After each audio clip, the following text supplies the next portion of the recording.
Hello and good morning, good afternoon, good evening, जिस भी time पे आप इस वीडियो को देख रहे हो, वेलकम यू ऑल टू सावरिया क्लासेस। जैसा कि आप लोगों को पता होगा, हमारा इससे पहले एस्टिमेशन एंड कॉस्टिंग का प्लेलिस्ट चला था और उसको हम लोग कंप्लीट किए। अब हम लोग का एक न्यू स्टार्ट होगा, जो कि बात करें झारखंड का, तो सेमेस्टर 6 में एक सब्जेक्ट है जिसका नाम है कॉन्ट्रैक्ट्स एंड अकाउंट्स। तो आज हम लोग कॉन्ट्रैक्ट्स एंड अकाउंट्स को स्टार्ट करने वाले हैं। समझेंगे डिटेल में कॉन्ट्रैक्ट्स एंड अकाउंट्स क्या होता है, उसका हर एक चैप्टर को समझेंगे, हर एक टॉपिक को समझेंगे, प्लस इसका एक प्लेलिस्ट भी बनाएंगे जिसमें हर एक टॉपिक आपका फुल्ली प्रिसाइज वे में कंप्लीट होगा। तो आइए एक फ्रेश स्टार्ट करते हैं सावरिया क्लासेस के साथ कॉन्ट्रैक्ट्स एंड अकाउंट्स। देखो, कॉन्ट्रैक्ट्स एंड अकाउंट्स का अगर कॉन्ट्रैक्ट्स एंड अकाउंट्स का बात करें तो उसमें सबसे पहला टॉपिक आता है organisational structure of PWD. PWD यानी कि पब्लिक वर्क डिपार्टमेंट। तो आइए, the public work department has a structure with various roles and responsibilities for different aspects of project execution and financial management. देखो, जब कभी भी कोई भी प्रोजेक्ट बनता है, ठीक है, जब कभी भी कोई भी प्रोजेक्ट बनता है, फॉर एग्जांपल एक कॉमन एग्जांपल लेंगे जो आज के समय में हर एक स्टूडेंट अपने रियल लाइफ में देखा होगा, रोड बनते हुए, रोड कंस्ट्रक्शन, जो कि हर एक स्टूडेंट देखा होगा।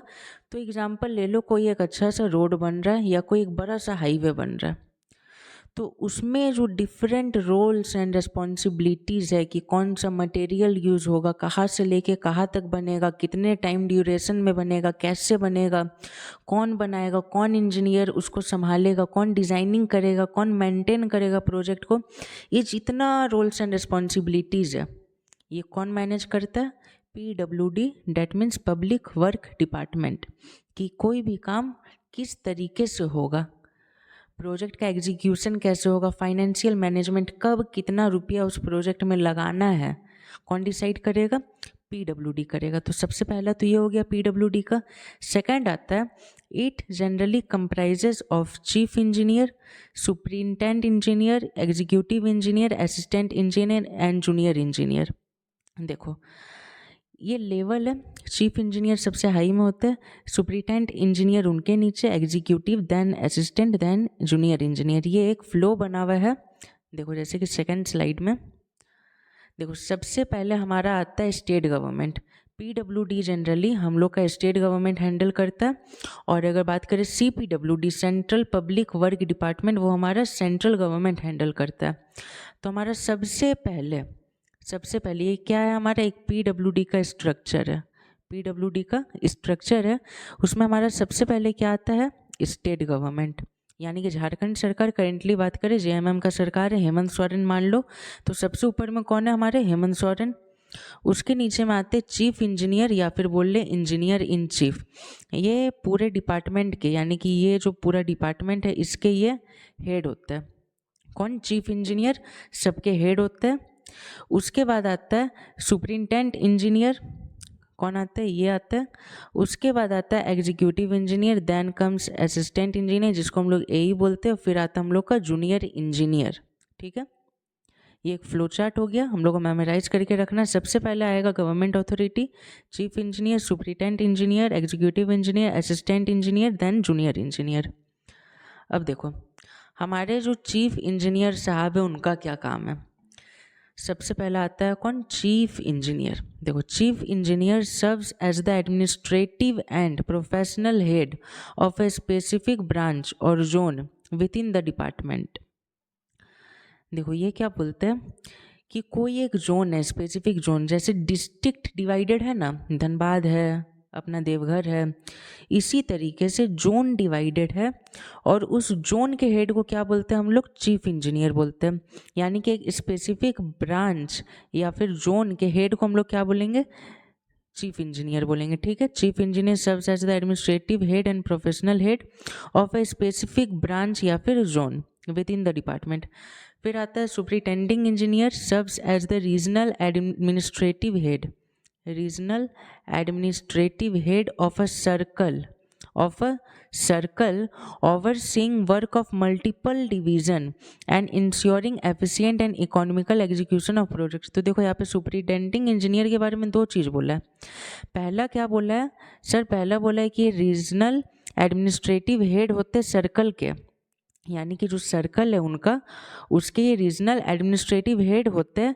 प्लस इनका सेकंड काम क्या है कि ensuring efficient and economical execution of project, यानी कि कौन सा प्रोजेक्ट में कितना रुपया लग रहा है या किसी प्रोजेक्ट में कितना रुपया तक लगाना सही है, ये कौन डिसाइड करेंगे? हमारे सुपरिटेंडिंग साहब। कौन डिसाइड करेंगे? सुपरिटेंडिंग साहब। तो इनका दो काम हो गया, एक तो ये रीजनल एडमिनिस्ट्रेटिव हेड है सर्कल के, प्लस इनका काम है इंश्योर करे कि efficient and economical execution of project. देखो कॉन्ट्रैक्ट्स एंड अकाउंट ऐसा सब्जेक्ट है, समझ के पढ़ोगे इसको एज ए मूवी की तरह ही पूरे प्लेलिस्ट को कंप्लीट करो, समझ में आएगा। अगर याद करने का कोशिश करोगे, रट्टा मारने का कोशिश करोगे, तो पूरा एंड तक जाते जाते कॉम्प्लिकेट हो जाएगा चीज़, समझ के पढ़ो। सुपरिटेंडिंग इंजीनियर हो गया। थर्ड आता है हमारा एग्जीक्यूटिव साहब, जिसको हम लोग जनरली ई बोल देते हैं, executive engineer. In the public work department PWD is primarily responsible for the execution and management of all works with in their designated division. देखो सुपरिटेंडिंग इंजीनियर हेड होते हैं सर्कल के।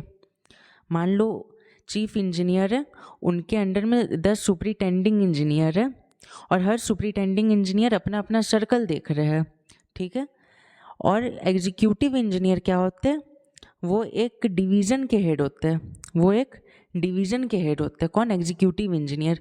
तो इनका रिस्पॉन्सिबिलिटी क्या है? For the execution and management of all works with in their division, यानी कि एग्जीक्यूटिव इंजीनियर के डिवीज़न में जितना भी काम होगा उसके लिए कौन रिस्पॉन्सिबल है? एग्जीक्यूटिव इंजीनियर, ठीक है। ये हमारा हो गया 3। नेक्स्ट हम लोग का आता है असिस्टेंट इंजीनियर, जिसको हम लोग बोलते हैं AE साहब, ठीक है, जिसको हम लोग क्या बोलते हैं? AE। ये हमारा होता है assistant engineer. Plays a crucial role in supporting senior engineer. Senior engineer में यहाँ पे कौन आ गए? उनके ऊपर EE आ गए, SE आ गए, देन आफ्टर CE आ गए, बट वो किनको आंसर देते हैं? वो EE को आंसर देते हैं, डैट मीन्स एग्जीक्यूटिव इंजीनियर को। Role in supporting senior engineers and ensuring the smooth execution of various project, यानी कि जितना भी प्रोजेक्ट, मान लो एक AE है, उनका जो डिवीज़न है, उनका जो एरिया है, वहाँ पे जितना भी प्रोजेक्ट चल रहा है, वहाँ पे जितना भी प्रोजेक्ट चल रहा है, ensuring the smooth execution of various project, उसको सही तरीके से कंप्लीट करवाना किनका काम है? असिस्टेंट इंजीनियर या फिर AE बोल लें। तो असिस्टेंट इंजीनियर का मेन रोल क्या है?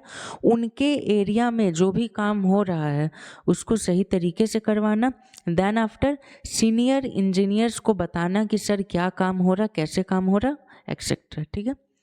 देन कम लास्ट में हम लोग आता है junior engineer. Plays a crucial role in the execution and supervision of various engineering projects including construction, maintenance and repairs of infrastructure like roads, building and bridges. देखो इनका main काम क्या होता है? कोई भी काम चल रहा है, जैसे कि स्टार्टिंग में एग्जाम्पल लिए थे, मान लो एक रोड बन रहा है, तो रोड बन रहा है, उसको देखने के लिए ना ही हमारे चीफ इंजीनियर आएंगे, ना ही हमारे सुपरिटेंडिंग इंजीनियर आएंगे, ना ही हमारे एग्जीक्यूटिव इंजीनियर आएंगे। उसको देखने के लिए 10 दिन में एक दिन आएंगे कौन? AE सर, यानी कि असिस्टेंट इंजीनियर। और 10 दिन का 10 दिन बोल ले या फिर 15 दिन कौन आएंगे? JE, यानी कि जूनियर इंजीनियर। तो इनका मेन काम क्या होता है? जो वेरियस इंजीनियरिंग प्रोजेक्ट चल रहा है, कंस्ट्रक्शन, मेंटेनेंस या फिर रिपेयर, फॉर एग्जांपल रोड्स का कंस्ट्रक्शन, बिल्डिंग का या ब्रिजेस का, उसको देखना, उसका एग्जीक्यूशन करना, उसका सुपरविज़न करना, ये किनका काम है? हमारे जूनियर इंजीनियर बोल ले या फिर JE, जो कि जनरली लोग डिप्लोमा के बाद SSC JE के लिए क्वालिफाई हो जाता है, RRB JE के लिए क्वालिफाई हो जाता है। तो ये उसी JE का बात किया जा रहा है, और उस JE का रोल क्या है? एग्जीक्यूशन एंड सुपरविज़न करना डिफरेंट इंजीनियरिंग प्रोजेक्ट जो उनके एरिया में हो रहा है। तो हम लोग समझे, हम लोग यहाँ पे समझे चीफ इंजीनियर जो कि सबके हेड है, इसके भी, इसके भी, इसके भी, इसके भी हेड है। उसके बाद आता है सुपरिटेंडिंग इंजीनियर, ठीक है, वो अपने सर्कल के हेड होते हैं, प्लस वो चीफ इंजीनियर को, ये चीफ इंजीनियर को जवाब देते हैं। एग्जीक्यूटिव इंजीनियर ये अपने डिवीज़न के हेड होते हैं, और ये सुपरिटेंडिंग इंजीनियर को जवाब देते हैं। असिस्टेंट इंजीनियर इनके एरिया में जो भी काम होगा ये देख रेख करेंगे, प्लस ये किनको आंसर देंगे? एग्जीक्यूटिव को आंसर देंगे। ये हमारे हो गए जूनियर इंजीनियर, ये कंस्ट्रक्शन प्रोजेक्ट वगैरह को देखते हैं, और ये किनको असिस्ट करते हैं? AE, यानी कि असिस्टेंट इंजीनियर को असिस्ट करते या फिर प्रोजेक्ट के बारे में बताते। ठीक है, अब देखो PWD procedure of initiating the work, यानी कि PWD में कोई भी काम किस तरीके से शुरू होता है। The PWD initiate work through a process involving administrative approval, technical sanction and funding allocation. देखो मान लो कि कोई एक रोड बन रहा है, फिर से रोड का एग्जाम्पल से हम लोग पूरा कॉन्ट्रैक्ट्स एंड अकाउंट्स को कंप्लीट करने वाले हैं। मान लो कोई रोड या हाईवे बन रहा है, ठीक है।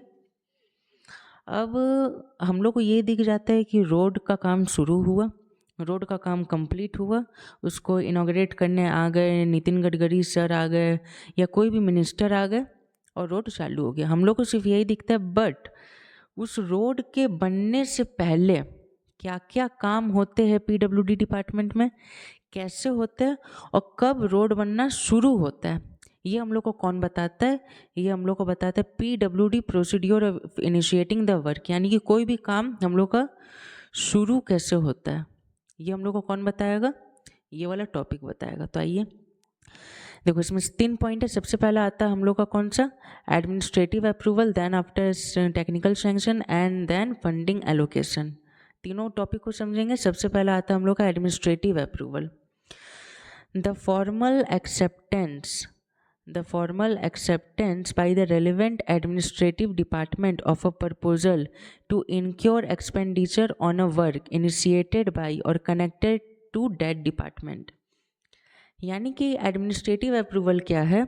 उनके डिपार्टमेंट में मान लो वो रोड के डिपार्टमेंट के हेड है और हम लोग को एक रोड का कंस्ट्रक्शन करना है, तो हम लोग क्या करेंगे? एक रफ एस्टीमेट रेडी करेंगे। क्या करेंगे? एक रफ एस्टीमेट रेडी करेंगे और उसको लेके जाएंगे एडमिनिस्ट्रेटिव हेड के पास और बोलेंगे कि सर एक प्रोजेक्ट है हमारा, लेट से हमारा प्रोजेक्ट है 5 लाख का, सर ऐसा ऐसा एक प्रोजेक्ट है, एक काम है, हम लोग बनाना चाहते हैं और हम लोग वो एस्टीमेट जो प्रिपेयर होगा वो हम लोग सबमिट करेंगे इस डिपार्टमेंट के हेड अथॉरिटी को।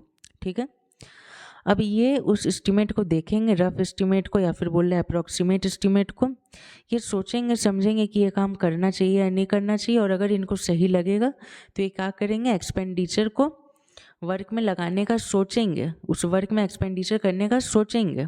ठीक है, नेक्स्ट पॉइंट बोलता है it signifies that department in-charge agrees with the basic concept, estimated amount and intent of the project and authorised PWD to proceed with further planning in execution. देखो अभी क्या बोले कि ये एस्टिमेटेड अमाउंट से, यहाँ पे लिखा हुआ है, ये एस्टिमेटेड अमाउंट से सेटिस्फाई होते हैं, उस कॉन्सेप्ट से सेटिस्फाई होते हैं कि नहीं ये कॉन्सेप्ट सही है, जिस तरीके से रोड बनने का बात चल रहा है वो बात सही है, plus intent of the project, यानी कि अगर वहाँ पे सर रोड बन जाएगा तो वहाँ पे आए दिन जो गाड़ी चलाने में दिक्कत हो रहा है, पानी का जमावड़ा हो जा रहा है, सर वो नहीं होगा। डैट मीन्स हमारा जो इंटेंट है, उद्देश्य है, चाहत है, वो क्या है? उस प्रोजेक्ट का सही है। जब ये सारा चीज़ सही इनको मिल जाता है, क्या क्या चीज़? Basic concept, estimated amount and intent, यानी कि उद्देश्य, तो ये क्या करते हैं? PWD को बोलते हैं कि नहीं आप लोग इस काम के साथ आगे बढ़ सकते हैं, ये काम सही है। ठीक है, तो एडमिनिस्ट्रेटिव अप्रूवल यानी कि हो गया हेड सर से काम का ऑर्डर ले लेना। ठीक है, उसके बाद नेक्स्ट आता है हम लोग का technical sanction. Technical sanction in the public work department. Technical sanction is the approval of a detailed cost estimate for a construction और a repair project by a competent authority. देखो, या तो ये कंस्ट्रक्शन का प्रोजेक्ट हो सकता है, road बनाने का प्रोजेक्ट, या तो रोड को रिपेयर करने का प्रोजेक्ट हो जाता है।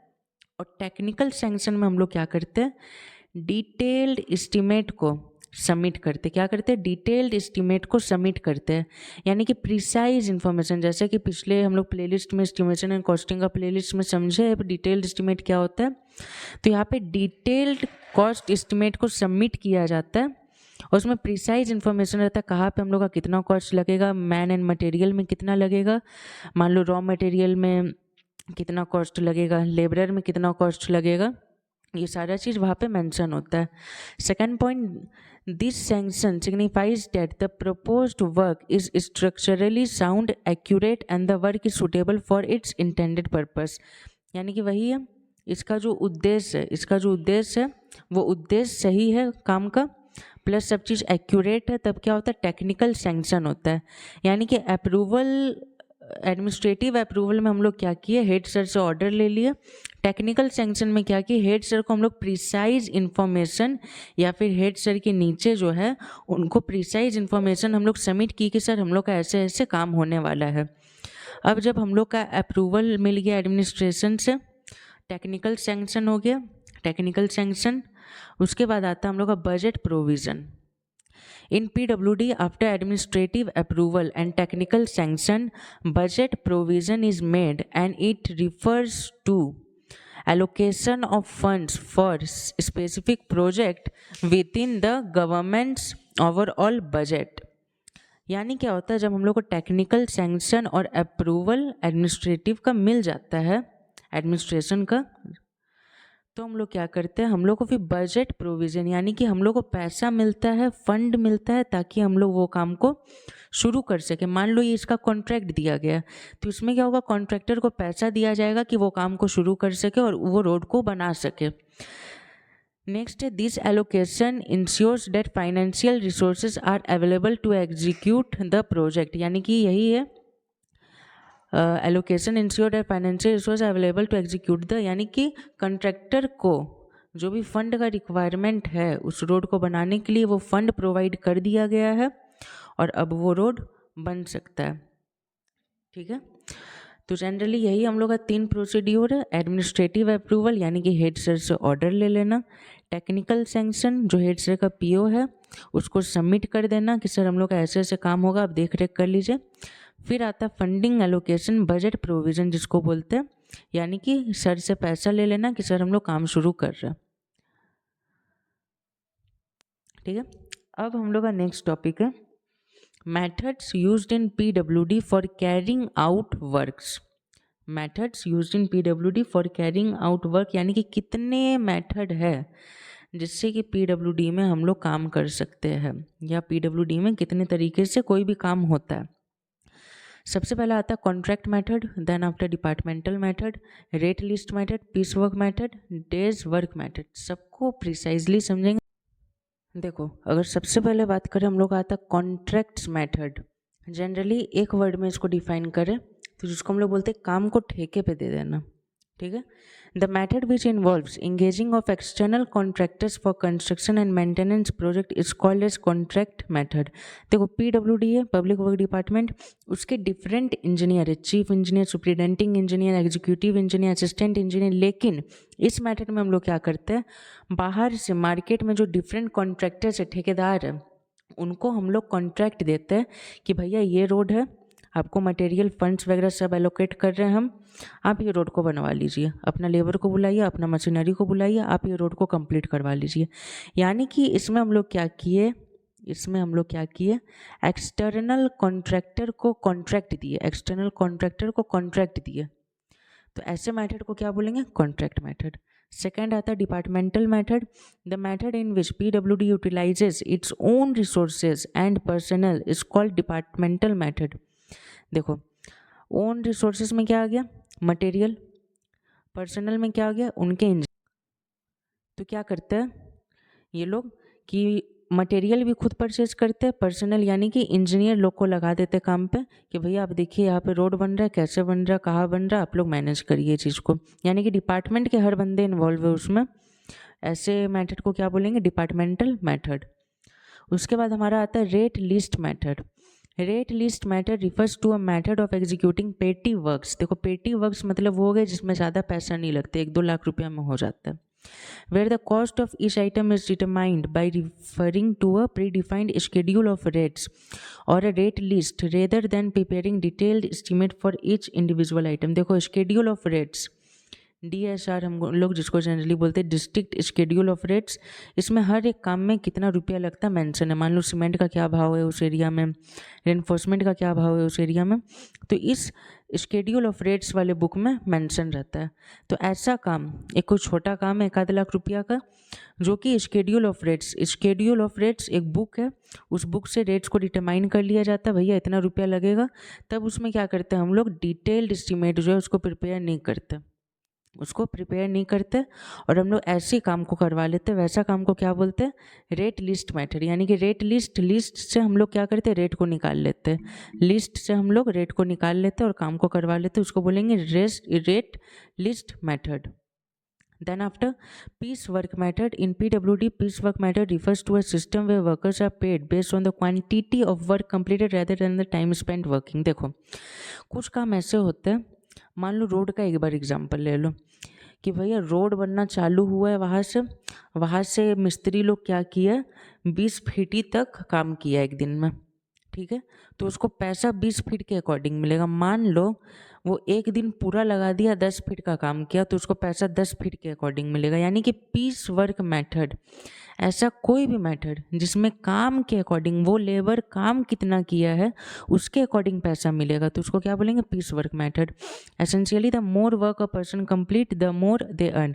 यानी कि पर्सन जितना ज़्यादा काम को करेगा कंप्लीट, उतना ज़्यादा कमाएगा। मान लो एक मिस्त्री है, एक जगह प्रोजेक्ट चल रहा है, वो लोग क्या किया, एक दिन में 10 फीट डाला, और एक मिस्त्री है वहाँ पे जो भैया 50 फीट का रोडे ढाल के निकल गया, घर निकल गया, तो उसको 50 फीट का पैसा मिलेगा और इसको 10 फीट का पैसा मिलेगा।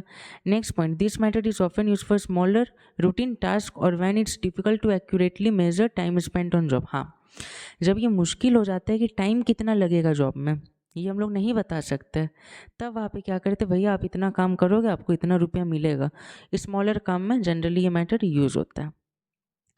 इसके बाद days work method, the day work method is used to value work where the exact quantity और nature of work is difficult to determine. जहाँ पे एग्जैक्ट क्वांटिटी कितना हो रहा है और नेचर ऑफ वर्क क्या है ये पता लगाना मुश्किल है पहले से, वहाँ पे क्या होगा? Days work method. It involves paying based on the actual time spend, material used and tools employed rather than on pre agreed rate और मेजरमेंट।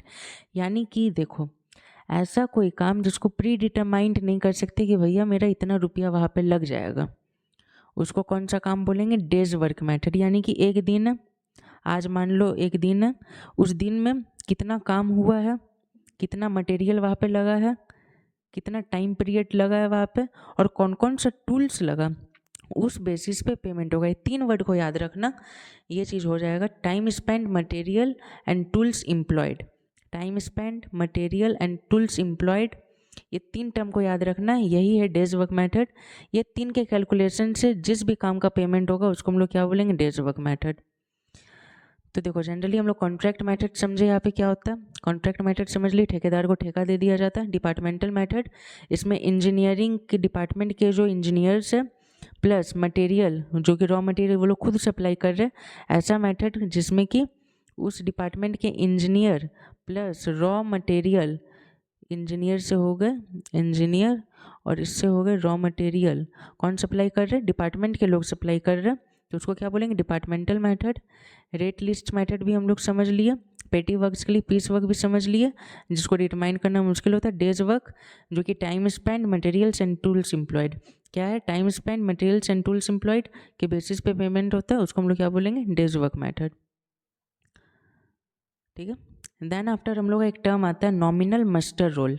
ठीक है, nominal muster roll, a daily record of attendance and work done by labourers. यानी कि ये एक book है जिसमें daily record of attendance and work done by labourers, यानी कि कितना काम हुआ है और अटेंडेंस क्या क्या है। मान लो 10 लेबर है, उसमें से 8 लेबर आए और 8 लेबर आके इतना काम किए, ये जिस भी बुक में रहेगा उसको क्या बोलेंगे? Nominal muster role.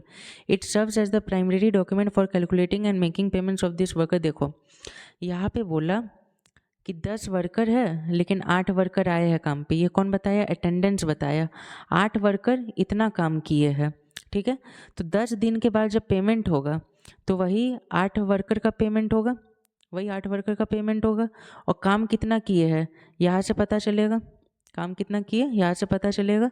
यानी कि नॉमिनल मस्टर रोल हम लोग को अटेंडेंस रखता है, वर्क डन रखता है, और उसी के अकॉर्डिंग से हम लोग कैलकुलेट करके, उस डॉक्यूमेंट को कैलकुलेट करके क्या करते हैं? पेमेंट करते हैं।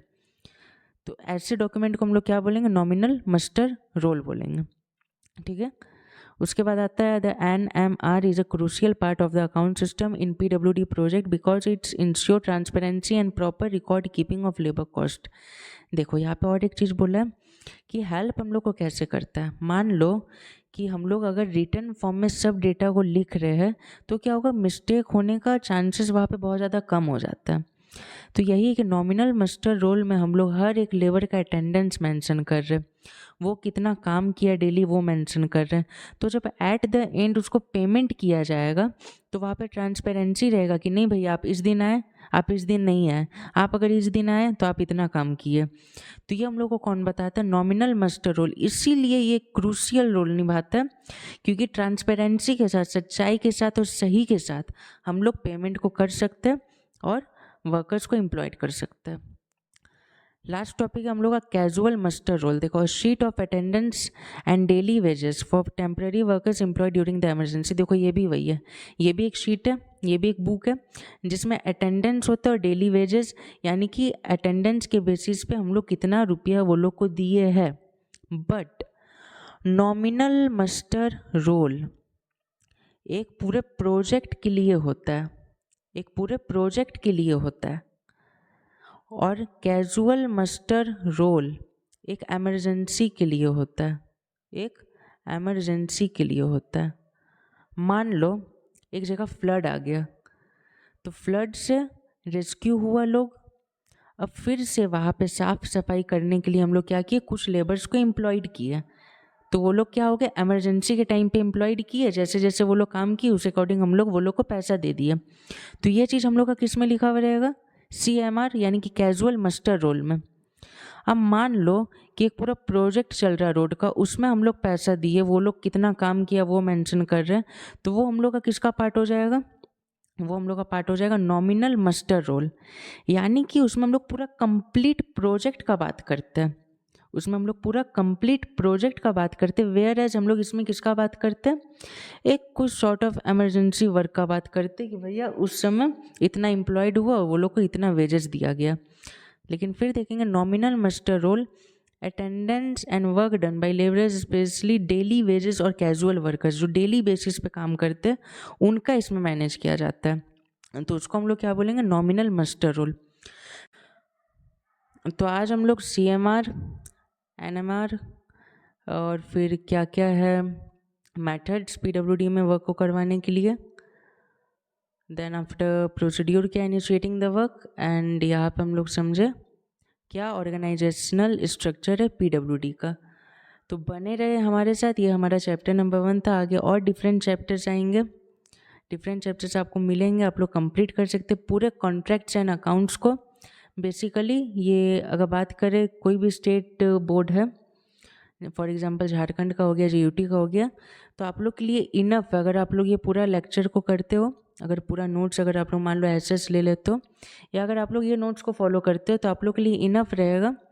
मेरे अकॉर्डिंग आप लोग को 90% ईजी वे में हो जाएगा अगर आप लोग ये लेक्चर को फॉलो करते हो। तो बने रहे सावरिया क्लासेस के साथ। Thank you all.